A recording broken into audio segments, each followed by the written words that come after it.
ನಿನ್ನನ್ನು ಪ್ರೀತಿಸದಿರಲಾಗಲಿಲ್ಲ ನನಗೆ. ಸಂಚಿಕೆ 65.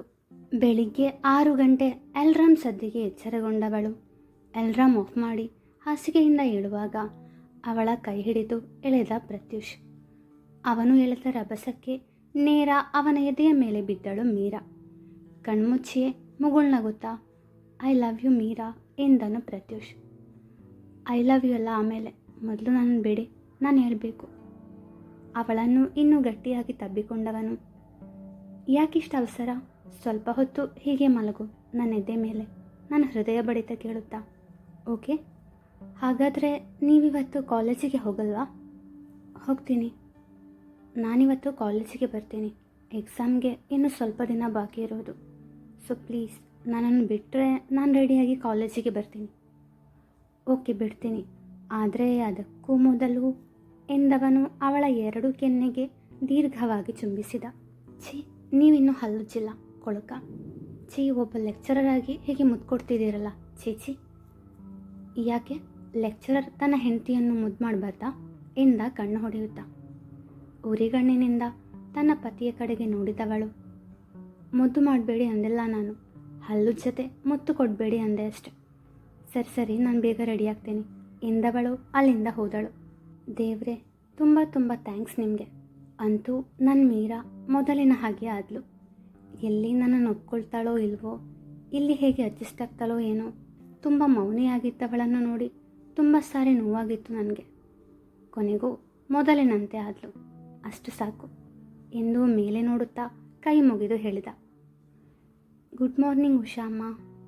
Good morning. ನಿದ್ದೆ ಚೆನ್ನಾಗಾಯ್ತಾ? ಹ್ಞೂ ಉಷಾಮ್ಮ, ನಾನು ನಿಮಗೆ ಏನಾದರೂ ಸಹಾಯ ಮಾಡಲಾ? ಬೇಡ, ನಾನೆಲ್ಲ ಮಾಡ್ತೀನಿ. ನೀನು ಮೊದಲು ಕಾಫಿ ಕುಡಿದು ಆಮೇಲೆ ಕಾಲೇಜಿಗೆ ಹೋಗೋಕ್ಕೆ ರೆಡಿಯಾಗು. ಪರವಾಗಿಲ್ಲ ಉಷಾಮ್ಮ, ನನಗಿನ್ನೂ ಟೈಮ್ ಇದೆ.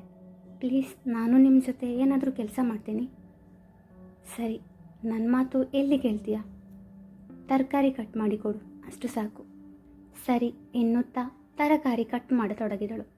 ಆಮೇಲೆ ಮೂವರು ಜೊತೆಯಲ್ಲಿ ತಿಂಡಿ ತಿಂದು ಮೀರಾ ಪ್ರತ್ಯೂಷ್ ಜೊತೆಗೆ ಕಾಲೇಜಿಗೆ ಹೋದಳು.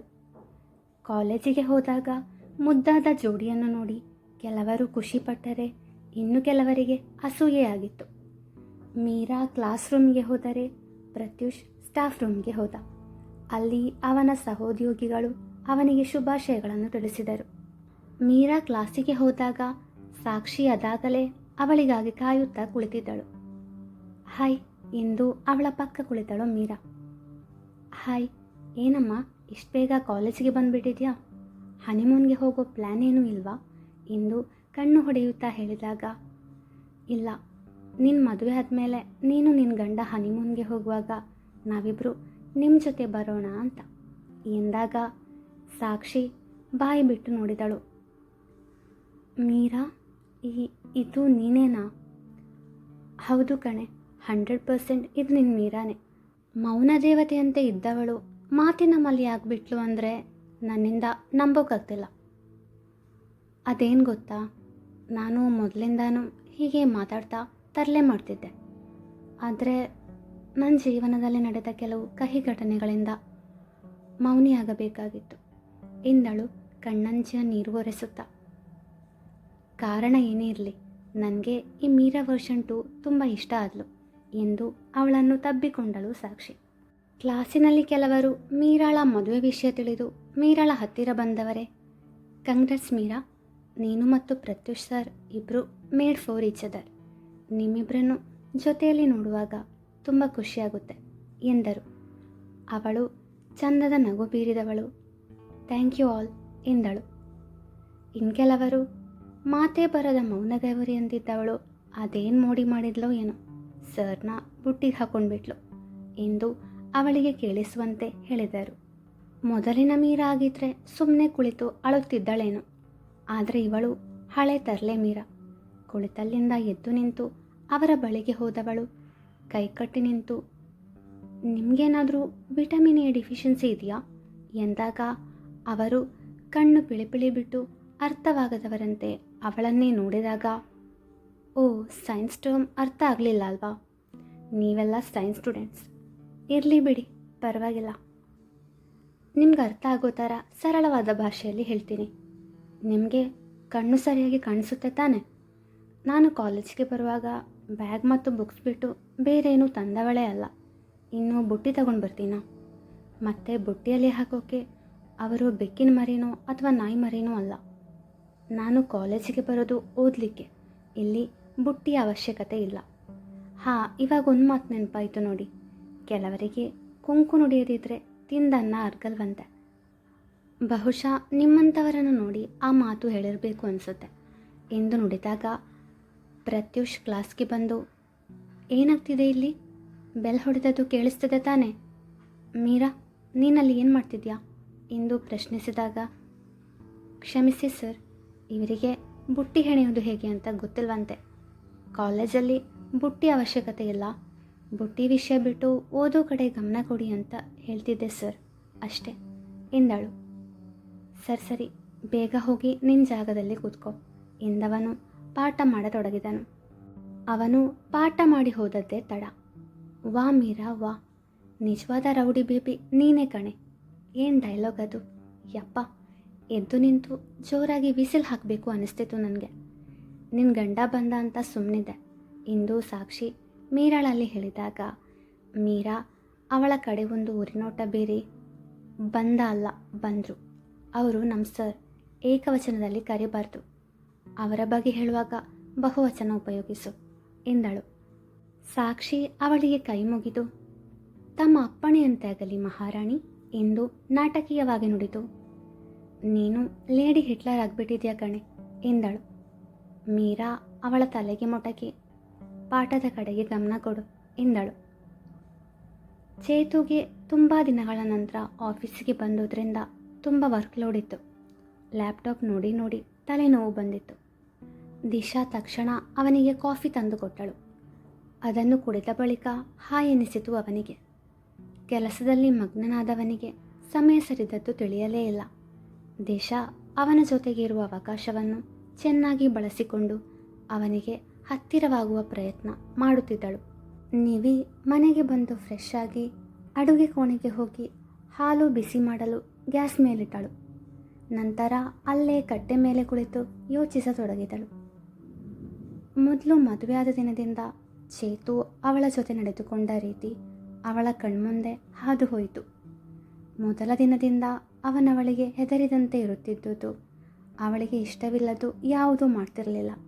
ದೂರದಿಂದಲೇ ಅವಳ ಬಗ್ಗೆ ಕಾಳಜಿ ವಹಿಸುತ್ತಿದ್ದುದು, ಯಾವಾಗಲೂ ಅವಳ ಊಟ ಆಯಿತಾ, ಮನೆಯಲ್ಲಿ ಆರಾಮಾಗಿದೆಯಾ, ಬೇರೆ ತೊಂದರೆ ಏನೂ ಇಲ್ಲ ಅಲ್ವಾ ಎಂದೆಲ್ಲ ವಿಚಾರಿಸುತ್ತಿದ್ದುದು. ಆಮೇಲೆ ದಿನಗಳು ಕಳೆದಂತೆ ಅವಳಿಗೆ ಹತ್ತಿರವಾಗಲು ತನ್ನ ತುಂಟತನ ತೋರಿಸಿದ್ದು ನೆನೆದು ಅವಳ ಮುಖದಲ್ಲಿ ನಗು ಅರಳಿತು. ಆದರೆ ಮರುಕ್ಷಣವೇ ಆ ನಗು ಮಾಯವಾಯಿತು.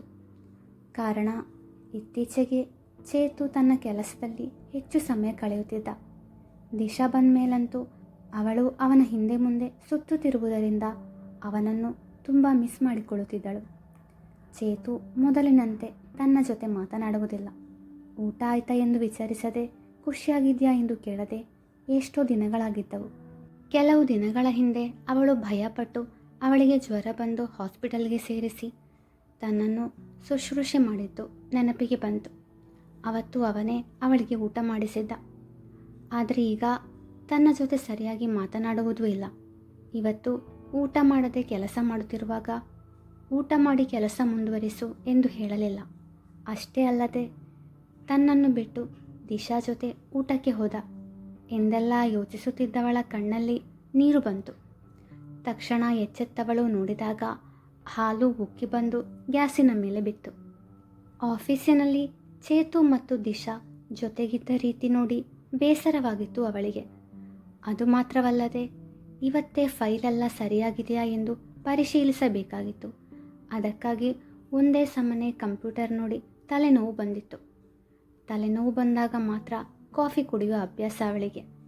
ಗ್ಯಾಸ್ ಕ್ಲೀನ್ ಮಾಡಿ ಉಳಿದ ಹಾಲಲ್ಲಿ ಕಾಫಿ ತಯಾರಿಸಿದಳು. ಅವತ್ತವಳು ಆಫೀಸ್ ಕೆಲಸ ಮುಗಿಸಿ ಚೇತು ಜೊತೆ ಮನೆಗೆ ಬರಲು ನಿರಾಕರಿಸಿದಾಗ ಜೊತೆಗೆ ಬಾ ಎಂದು ಕರೆದಿದ್ದ. ಆದರೆ ಅವಳೇ ಅವನ ಜೊತೆ ಹೋಗಿರಲಿಲ್ಲ. ಆದರೆ ಇವತ್ತು ಸೌಜನ್ಯಕ್ಕಾದರೂ ಜೊತೆಗೆ ಹೋಗೋಣ ಎಂದು ಹೇಳಲಿಲ್ಲ. ಯಾಕೋ ಅವಳ ಮನಸ್ಸು ತುಂಬ ಭಾರವಾಗಿತ್ತು. ತಾಯಿಯ ಮಡಿಲಲ್ಲಿ ಮಲಗಬೇಕು ಎಂದು ಅನಿಸುತ್ತಿತ್ತು. ಆದರೆ ಶಾಂತಿಯವರು ನಿಕುಂಜದಲ್ಲಿರುವುದರಿಂದ ಅದು ಅಸಾಧ್ಯ. ತಕ್ಷಣ ಮೊಬೈಲ್ ಕೈಗೆತ್ತಿಕೊಂಡು ಶಾಂತಿಯವರಿಗೆ ಕರೆ ಮಾಡಿದಳು. ಹಲೋ ಅಮ್ಮ. ಹೇಳು ಪುಟ್ಟ, ಏನಿವತ್ತು ಅಮ್ಮ ಅಂತಿದ್ಯಾ? ಹುಷಾರಾಗಿದೆಯಾ ಪುಟ್ಟ? ನೀವೀ ಶಾಂತಿಯವರನ್ನು ಶಾಂತು ಬೇಬಿ ಎಂದೇ ಕರೆಯುತ್ತಿದ್ದಳು. ಅಪರೂಪಕ್ಕಷ್ಟೇ ಅಮ್ಮ ಎನ್ನುತ್ತಿದ್ದಳು. ಯಾಕೂ ಇಲ್ಲ, ಇವತ್ತು ಅಮ್ಮ ಅನ್ನಬೇಕು ಅಂತ ಅನ್ನಿಸ್ತು. ಸ್ವಲ್ಪ ತಲೆನೋವಿದೆ. ನಿನ್ನ ಮಡಿಲಲ್ಲಿ ತಲೆ ಇಟ್ಟು ಮಲಗಬೇಕು ಅನ್ನಿಸ್ತಿದೆ. ನೀನು ತುಂಬ ನೆನಪಾಗ್ತಿದ್ಯಾ. ಸಮಯ ಸಿಕ್ಕಾಗ ಬಾ ಪುಟ್ಟ. ತಲೆನೋವು ಅಂದೆ ತಾನೆ, ಸ್ವಲ್ಪ ಹೊತ್ತು ಮಲಗು ಕಂದ. ಈಗ ಯಾವ ಕೆಲಸನೂ ಮಾಡಬೇಡ, ಸ್ವಲ್ಪ ರೆಸ್ಟ್ ತಗೋ. ಆಮೇಲೆ ನೋವು ಕಡಿಮೆ ಆದಮೇಲೆ ಅಡುಗೆ ಮಾಡಿದರೆ ಸಾಕು. ಪುಟ್ಟ, ನೀನು ನನ್ನಿಂದೇನೂ ಮುಚ್ಚಿಡ್ತಿಲ್ಲ ತಾನೆ? ಅಳಿಯಂದ್ರೆಲ್ಲಿದ್ದಾರೆ?